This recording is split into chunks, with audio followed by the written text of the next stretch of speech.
जो जन तुमरी भगत करनते तिनके काज सवारता।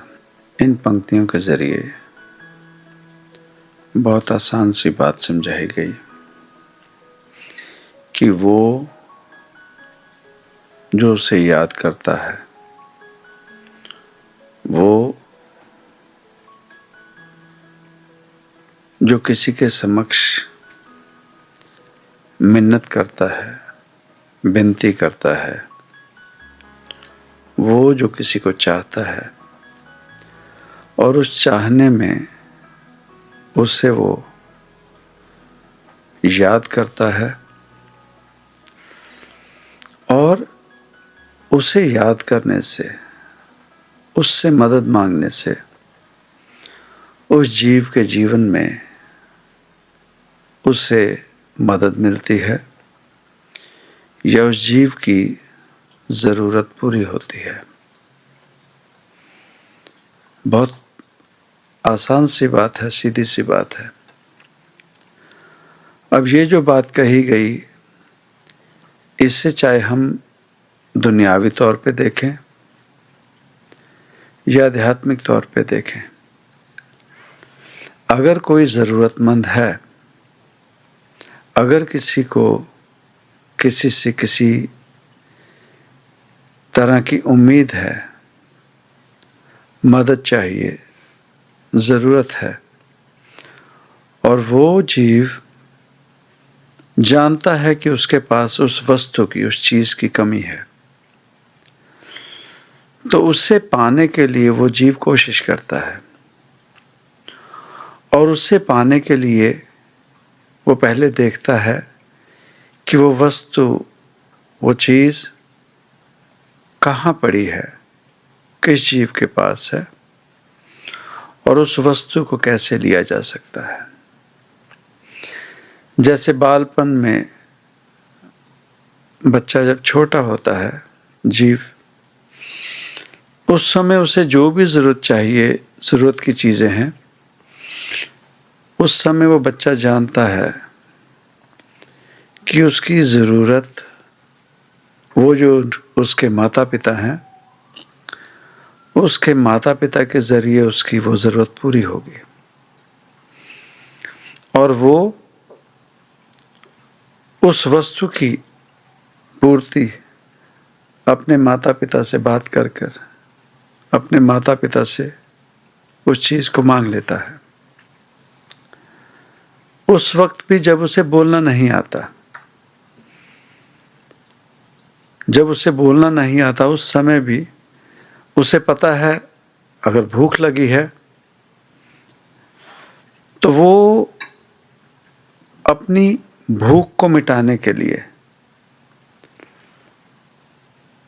रोता है, चिल्लाता है और उसे पता है कि उसके रोने से, चिल्लाने से उसकी ज़रूरत कोई ना कोई ज़रूर पूरी कर देगा, कोई ना कोई ज़रूर सुनेगा।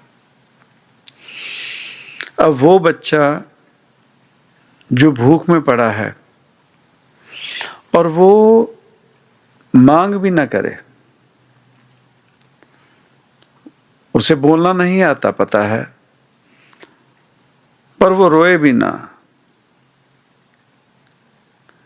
तो किसी को क्या पता लगेगा कि उसे भूख लगी है या उस बच्चे को कुछ चाहिए।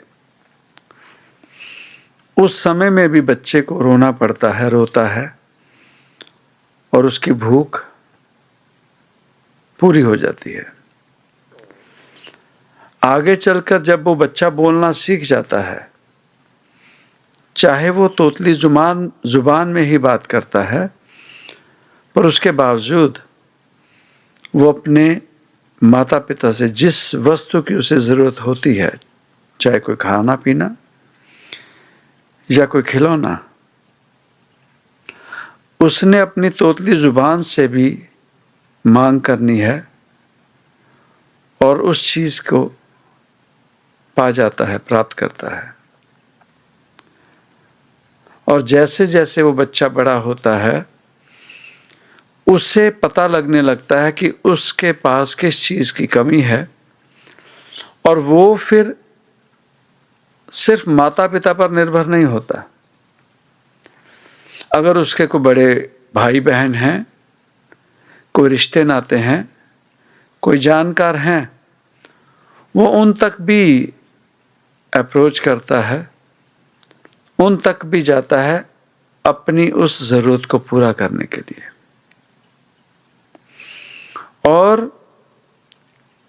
अगर वो चीज़ जो उसे चाहिए वो ना मिले, तो उस चीज़ के लिए, उस वस्तु के लिए वो रोता भी है, चिल्लाता भी है, लड़ता भी है, मार भी खाता है और किसी को पीट भी देता है, और बहुत ज़्यादा हो तो उस वस्तु को चुरा भी लेता है, उस वस्तु को चुरा भी लेता है।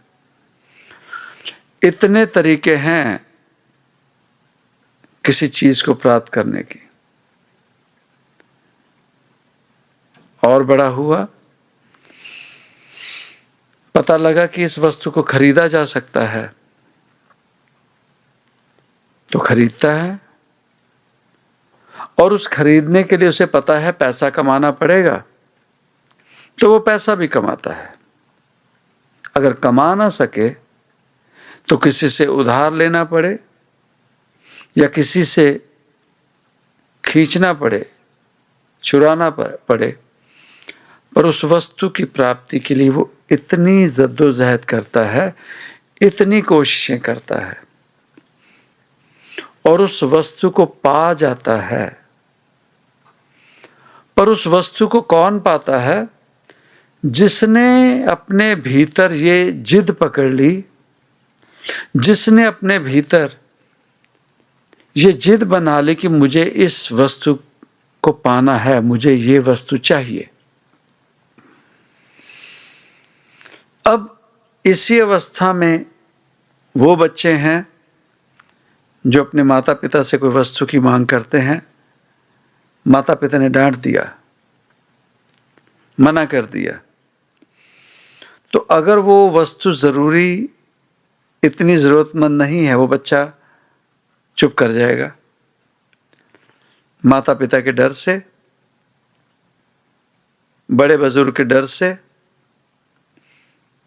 अब वो बच्चा जो मार खाने के बावजूद, डांट फटकार खाने के बावजूद भी अगर उस वस्तु के पीछे लगा रहे, फिर भी कहे मुझे वो वस्तु चाहिए, और एक वो जिसने डांट सुनी और डांट सुनते ही उस वस्तु को मांगना, उस वस्तु की इच्छा नकार दी, कहे मुझे नहीं चाहिए, ठीक है। अब वो जिसने अपनी इच्छा छोड़ दी किसी भी अवस्था से, कई माता पिता होते हैं उन्हें अपनी मजबूरी का वास्ता दे देते हैं, गरीबी का वास्ता बता देंगे या और कोई कहानी डाल देंगे, डांट देंगे, पीट देंगे। एक वो बच्चा जिसने वो बात मानी और हट से हट गया, और एक वो बच्चा जिसने आखिर तक उस जिद को पकड़े रखा और जैसे तैसे उस वस्तु को प्राप्त कर लेता है। यह है हमारे जीवन का हाल, दुनियावी वस्तुओं का, दुनियावी चीजों का पाना या खोना। वो जीव जो कॉम्प्रो करने लगा जीवन में, वो जीवन में जितना भी करता रहे, पर एक दिन उस जीव के जीवन में अवस्था आती है, अंदर से वो इतना भर जाता है कि उसके मन में आता है बस अब मैं और नहीं दबूंगा, अब मैं और सैक्रिफाइस नहीं करूंगा, अब मुझे चाहे गलत है या सही चीज है, वस्तु है, मुझे चाहिए तो चाहिए। और एक वो है जो पहले से ही जिद में है, अपनी जिद के जरिए वो वस्तु प्राप्त कर रहा है। अब फर्क कहां पड़ता है कि हमारे जीवन में जिस वस्तु को पाना चाहते हैं उसकी अहमियत कितनी है, हम उसे कितनी अहमियत देते हैं। सच है आज के समय में वो माया रूपी वो जो पैसा है, आज के समय में हर एक जीव उसकी जरूरत एक ही रह गई, वो पैसा जमा करना, वो पैसा इकट्ठा करना। हर एक जीव उसी इच्छा में लगा है, और पैसा कमाने के लिए किसी को अगर कोई रोक दे, कोई नहीं रुकेगा, किसी ढंग से नहीं रुकेगा। पैसे की जरूरत है, जैसे तैसे जीव उसे पाता है, पाना चाहता है। और जो भी चीजें हमारे इर्द गिर्द घूम रही हैं, हम उसी के पीछे पागल होते हैं, जिद करते हैं, जो हमारे भीतर से लगता है कि ये बहुत जरूरी है। हम जीवन में रिश्ते नाते भी उन्हीं जीवों से बना के रखते हैं जिनसे लगे कि हमारा कुछ फायदा है, या वो रिश्ता जो हमारे लिए जरूरी है किसी भी तरीके से।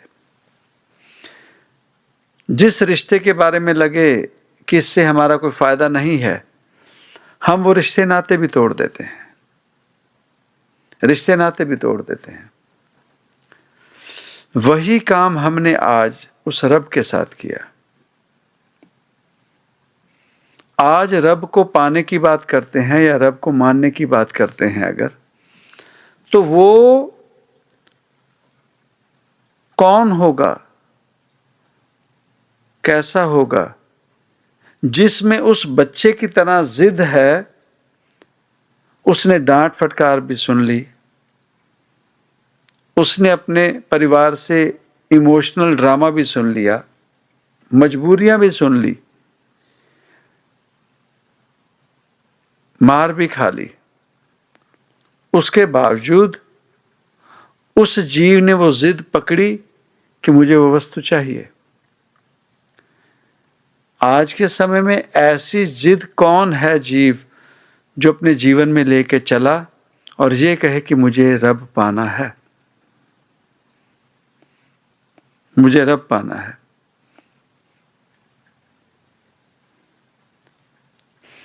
जब तक ये अवस्था नहीं आती, आज हम क्या करते हैं, किसी ने कोई इमोशनल ड्रामा बता दिया, रब से दूर हो गए। किसी ने कोई मजबूरी बता दी, किसी ने कोई डांट फटकार कर दी, ऐसे नहीं रब पाया जाता, ऐसा है, रब में ये कमी है, धर्म ऐसा है। हम उन चक्रों में आकर कहीं ना कहीं रब से दूरी कर बैठे। मानते नहीं हैं, मानने में नहीं आएगा, पर हम कहीं ना कहीं उस रब से दूरी कर बैठे हैं। नहीं तो इस झूठ को हम कितना लेके चलेंगे कि नहीं, रब को मानते हैं, रब इस दुनिया में है, रब को हम पाना चाहते हैं, रब से हम प्यार करते हैं। अगर ऐसी बात हो तो आज जो दुनिया का नर्क हो चुका है, आज जो दुनिया का, हमारे रिश्ते नातों का, हमारे इर्द गिर्द जो जीव घूम रहे हैं, उनके लिए हमारे भीतर वो प्रेम भावना क्यों नहीं आती? उल्टे जो पहले जितनी प्रेम भावना थी वो भी दूर हो गई। तो कहीं ना कहीं हमने वो अवस्था कर ली कि हमें जो जरूरत लग रही है, हमें जो लगता है कि हमारे लिए जरूरी है, हमने उन वस्तुओं को अपने करीब कर लिया, और जो हमारे लिए जरूरी नहीं उसे हमने दूर कर लिया। तो वो जिन्होंने करीब भी किया, उन जीवों के लिए कह दिया गया कि जो जन तुमरी भगत करंत, जो तुम्हारी भक्ति में विलीन है, जो तुम्हारी भक्ति में बैठा है, तिनके काज सवारता, उनके तुम जो भी दुनियावी कार्य हैं वो तुम संवार देते हो। अब वो कैसे हुआ? किसी ना किसी रूप में जब यकीन कर लिया कि मुझे उस वस्तु की प्राप्ति दुनियावी तौर पर जो भी मैं कर लूं, पर एक आस बनानी पड़ेगी भीतर से कि दुनियावी तौर पे जो मैं कर रहा हूं उसके अलावा एक और ताकत है जिसकी शरण में जाकर, जिसके गुणगान गाकर, जिसकी भक्ति में बैठकर मैं इन चीजों की प्राप्ति कर सकता हूं। पर दुविधा क्या हुई? एक वो है जो अपने आप के कर्मों में यकीन करने लगे, ये सब कुछ मैं कर रहा हूं, मैं नहीं करूंगा तो ये नहीं हो सकता। और कुछ ऐसे हैं वो सब कुछ छोड़कर उस रब के यकीन पर बैठ गए, माला हाथ में ले ली, खुद कुछ नहीं कर रहे, वो रब करेगा। तो वो जो खुद अपने कर्मों पर यकीन करके चलने लगे और कहने लगे कि मैं ही कर रहा हूं, वो भी गलत हो गए। और वो जिन्होंने माला हाथ में ले ली और सिर्फ रब पर यकीन करके चले हैं, उन्होंने भी गड़बड़ कर ली। कर्म करने पड़ेंगे, पर उन कर्मों के साथ जीव हौमे में ना आ जाए, गुमान में ना आ जाए, तो किसी पर यकीन करना पड़ेगा। जैसे चाहे जीव ने खुद पढ़ाई की, इम्तिहान देने चला है, उसने पढ़ाई की खुद, और उस पढ़ाई के बाद इस गुमान में ना जाए अब मुझे किसी की जरूरत नहीं, मैंने ये इम्तिहान को पास कर लेना है। या वो जीव जिसने पढ़ाई नहीं की और सिर्फ उस रब के सामने प्रार्थना करके चला गया कि मैं इम्तिहान के लिए जा रहा हूं और मेरी मदद तू ही करेगा। अब इन दोनों में जहां जीव तबाही के रास्ते पर चला है वो ये है कि जीव मेहनत करे, इम्तिहान के लिए पढ़ाई करे, पर जाने से पहले उस रब पर भी अपनी श्रद्धा, अपनी प्रार्थना उसके चरणों में जरूर करे कि प्रभु आपने कृपा की, जो पढ़ाई मेरी तरफ से हो सकती थी मैंने की, उसके बावजूद आप कृपा करना, मेरी मदद करना। अब ऐसा व्यक्ति जब उस इम्तिहान में पास होगा तो वो तरक्की भी करेगा जीवन में और उस रब के समक्ष उस पर निर्भर भी रहेगा। ऐसा जीवन अगर हमें समझ आ जाए तो वो जो सच की भक्ति है, वो जो सच की उस रब पर निर्भर होने की, उस चीज को कोई समझ नहीं सकता। आज ही हम लेट हो गए, को मिलने आए हुए थे, तो उन्होंने बात शुरू की हमारे साथ। तो बात हुई मिशन के बारे में, सत्संग के बारे में, लोक भलाई के बारे में। तो उन्होंने सबसे पहली बात जो हमारे समक्ष की, कहते कि आज के समय में अगर कोई भी, चाहे बिजनेस है, चाहे कोई रब का काम है, बिना मार्केटिंग के कुछ भी नहीं चलता। तो हमने उन्हें कुछ कहा नहीं, हम चुप रहे। वो कहने लगे आप बात नहीं कर रहे। हमने सोचा कि अब बात क्या करें आपसे। अब जहां रब को भी मार्केटिंग की जरूरत पड़ गई, तो ऐसी दुनिया में रब को लेके जाने की जरूरत क्या है? रब को ऐसी दुनिया में आने की जरूरत क्या है जहां मार्केटिंग की जरूरत पड़ गई। कोई सामान बेचना है, उसकी बात अगर करें बाहर, चलो कोई साबुन बेचना है, कोई फर्नीचर बेचना है, तो उसके बाबत कोई बात करे कि ये चीज बेचने के लिए ये अपने गुण अवगुण बताए। आज अगर रब के गुण और अवगुण बताने की जरूरत पड़ जाए तो हम इंसानों का क्या हाल हो गया। हम इंसानों का क्या हाल हो गया। हम इंसानों का ये हाल हो गया कि रब हमारे समक्ष किसी मूर्ति रूप में, किसी फोटो के रूप में, किसी ग्रंथ के रूप में, किसी शरीर के रूप में रब हमारे अगर समक्ष है, उसके बावजूद हम उस रब को रब नहीं समझते, रब नहीं मानते। आज हमारा रब पाना और रब को मनाना दुनिया के लिए हो गया। तो उन्हीं जीव ने हमारे एक सेवक से पूछा कैसे हो, तो उन्होंने कहा हम तो बाबा जी के साथ हैं, हमारा तो जीवन ही सफल हो गया। तो उस समय वो भूल गए कि बाबा जी तो सुबह भी उनके साथ थे, पिछली रात भी साथ थे, 2 दिन पहले भी साथ थे। तो भीतर से आभास नहीं होता कि अगर बाबा जी साथ में हैं तो आपको किसी चीज का फिक्र ही नहीं। तो अगर हमने उस चीज को सिर्फ कहने के लिए कहा तो हम उस रब के साथ भी यही कर रहे हैं।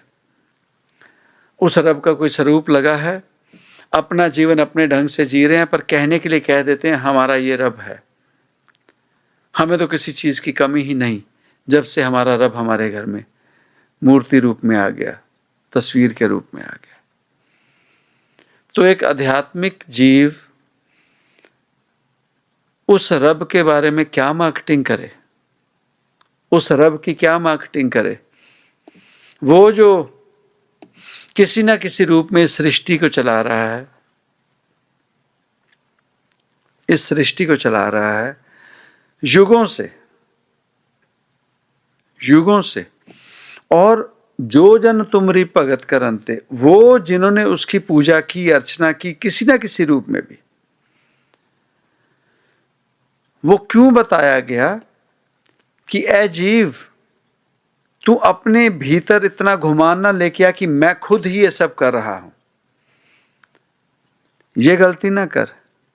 चाहे तेरे पास कुछ भी हो, उसके बावजूद उस रब पर निर्भर रहे, उस रब का शुक्रिया अदा कर और उस रब के सामने अपनी गलतियों को मान। कारण गुरबानी में ही कहा गया, जल ते थल करे, थल ते कुआ। जल भाव, जहां जल हो वहां थल, उस जगह से उसे धरती, बंजर जमीन कर सकता है। थल ते कुआ, कूप ते मेहर करावे। वो इतनी कृपा करता है कि वो जो कूप, वो जो बावला सा हो दुनिया में, जिसे दुनिया कोई पूछती ना हो, कूप ते मेहर करावे, वो उस पर मेहर करके क्या कर सकता है, धरती ते आकाश चढ़ावे, चढ़े आकाश गिरावे। वो धरती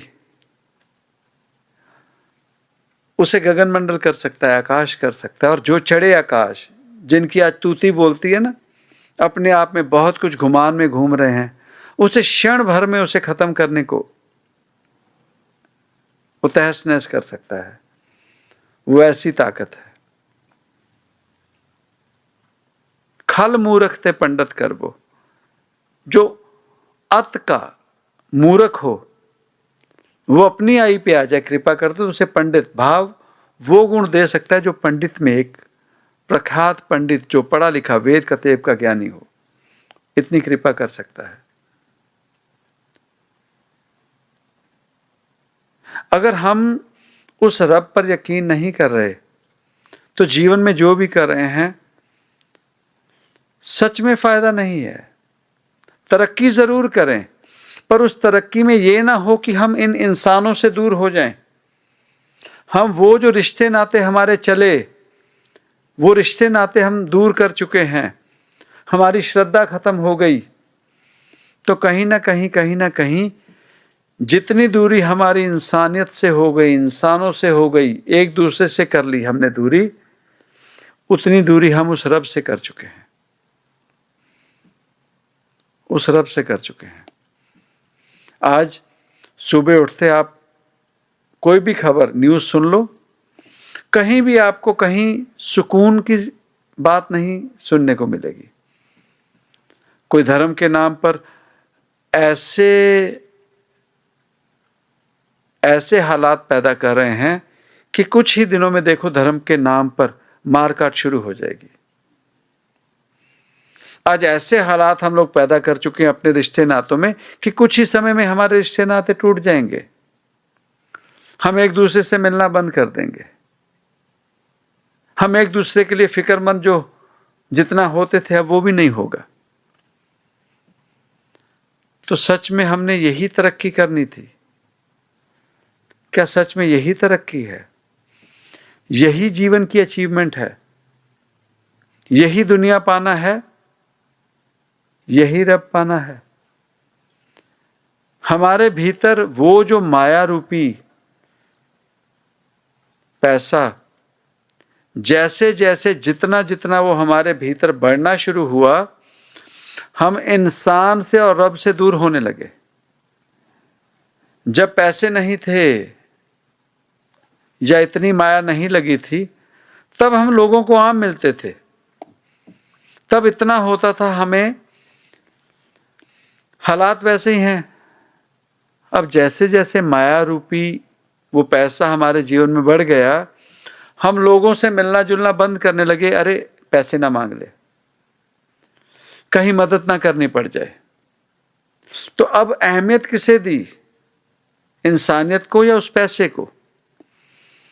तो इस रूप में अगर पैसे कमाने हैं, वही हालात हैं हमारे रब के घर में। अगर कोई ज्यादा पाठ पूजा करने लग जाए, उस रब के अपने आप में किसी ना किसी तरीके से अगर उस रब को ध्याने लगे, वो भी अपने आप में हौमे में आ जाता है, वो भी जीवन से दूरी कर लेता है। अरे मैं तो बहुत पाठ करता हूं, मेरी तो बहुत ज्यादा पूजा है। तो उसे ऐसे लगता कि मैं ही रब बन गया, अब मुझसे कोई मदद ना मांग ले, अब मुझसे कोई मदद ना मांग ले।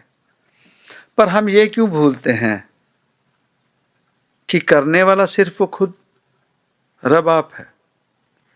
चाहे उसने कृष्ण के रूप में आकर अर्जुन को समझाने के जरिए, अर्जुन को समझाते हुए हम जैसों को भी समझा दिया कि अजीब तू नहीं कुछ कर रहा, अपने आप में घुमान में मत आ, अपने आप में हौमे में मत आ, मैंने तुझे चुना है ये करने के लिए। उसके बावजूद हम कृष्ण से आज भी मोहब्बत करते हैं, पर उस कृष्ण के ये जो जीव हैं उनसे मोहब्बत नहीं करेंगे। हम आज भी अल्लाह ताला के नाम पर कुछ भी कर जाएंगे, उस गॉड के नाम पे कुछ भी कर जाएंगे।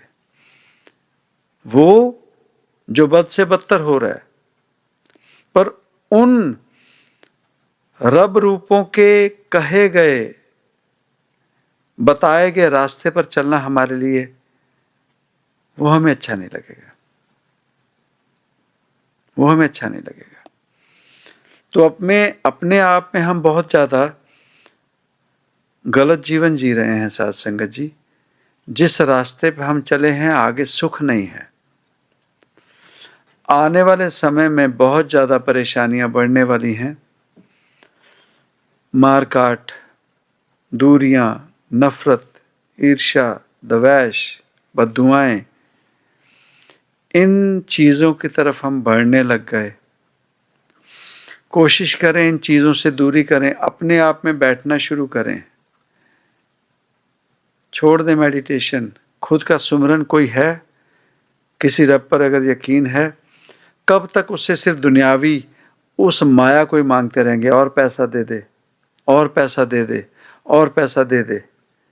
कभी उससे उस खजाने की बात की जो उस रब के घर में लेके जाना है, कि हमारे भीतर के नरक को खत्म कर, मुझ में इतनी बुरी आदतें नहीं थीं, अब मुझ में और बुरी आदतें बढ़ गई हैं। ऐ प्रभु, ऐ रब, दुनिया के समक्ष मैं अपनी आदत को छुपा रहा हूँ, पर मैं जानता हूँ कि इस आदत की वजह से कितनी गंदगी फैल रही है, कितनी बर्बादी हो रही है या होने वाली है। उस विषय में उस रब के साथ क्यों नहीं बैठते? उस अपनी गलत आदत की तरफ क्यों नहीं ख्याल करते? उसे बदलने की कोशिश क्यों नहीं करते? अगर किसी सत्संग का हिस्सा होते हैं तो सत्संग में इस नज़रिए से बैठा करें कि मैंने इस सत्संग में आज सिर्फ और सिर्फ अपनी कमी ढूंढनी है। सिर्फ इसलिए नहीं कि बाबा जी से प्रेम है, बाबा जी को अच्छा लगेगा हम बैठे हैं, इसलिए बैठना नहीं। सिर्फ इसलिए कि चलो आज देखो किसकी कमी बताएंगे, कारण हम में तो कोई कमी है ही नहीं, हम तो संपूर्ण हैं ना, ऐसे ना बैठा करो। जिस दिन हमारे जीवन में जब भी सत्संग मिला, किसी महापुरुष से बैठे, और याद रखें कथा और सत्संग एक नहीं होती। कई जीव कथा को भी सत्संग समझते हैं। कथा वो होती है जो किसी महापुरुष के किसी धर्म से कोई कहानी उठा ली और उस कहानी को सुनाना शुरू कर देते हैं अपने ढंग से, उसे कहा जाता है कथा। और उसी में हमें बहुत स्वाद आता है। किसी ने रामचंद्र महाराज जी के जीवन से कथा शुरू कर देनी तो हमें बड़ा रस आएगा कहानी सुन के, अरे वो ऐसे होते थे, पर उससे वो फायदा नहीं लेंगे, जीवन में अपने जीवन में बदलाव नहीं लाएंगे कि ऐसा जीवन वो अगर जीते थे, हमें अच्छे लगे, तो क्या हमारा जीवन वैसा है जिससे हमारे भीतर की उन्नति हो। तो सत्संग जो होता है, सत्संग में बात की जाती है आत्मा की उन्नति की, इस आत्मा को परमात्मा तक पहुंचाने का रास्ता, इस आत्मा को जो अड़चने आ रही हैं उस रब तक पहुंचने के लिए। तो उन चीज़ों को बारे में अगर सत्संग में बात होती है तो कोशिश किया करें कि सत्संग सुनने से पहले ये सोच के बैठें कि आज मैंने अपने जीवन की कमी देखनी है, अपने जीवन में जो मेरी कमज़ोरी है उसे ढूंढना है, और उस सत्संग के ज़रिए मैंने उसकी इम्प्रूवमेंट का, उसे सुधारने का कोई हल ढूंढना है, जानना है।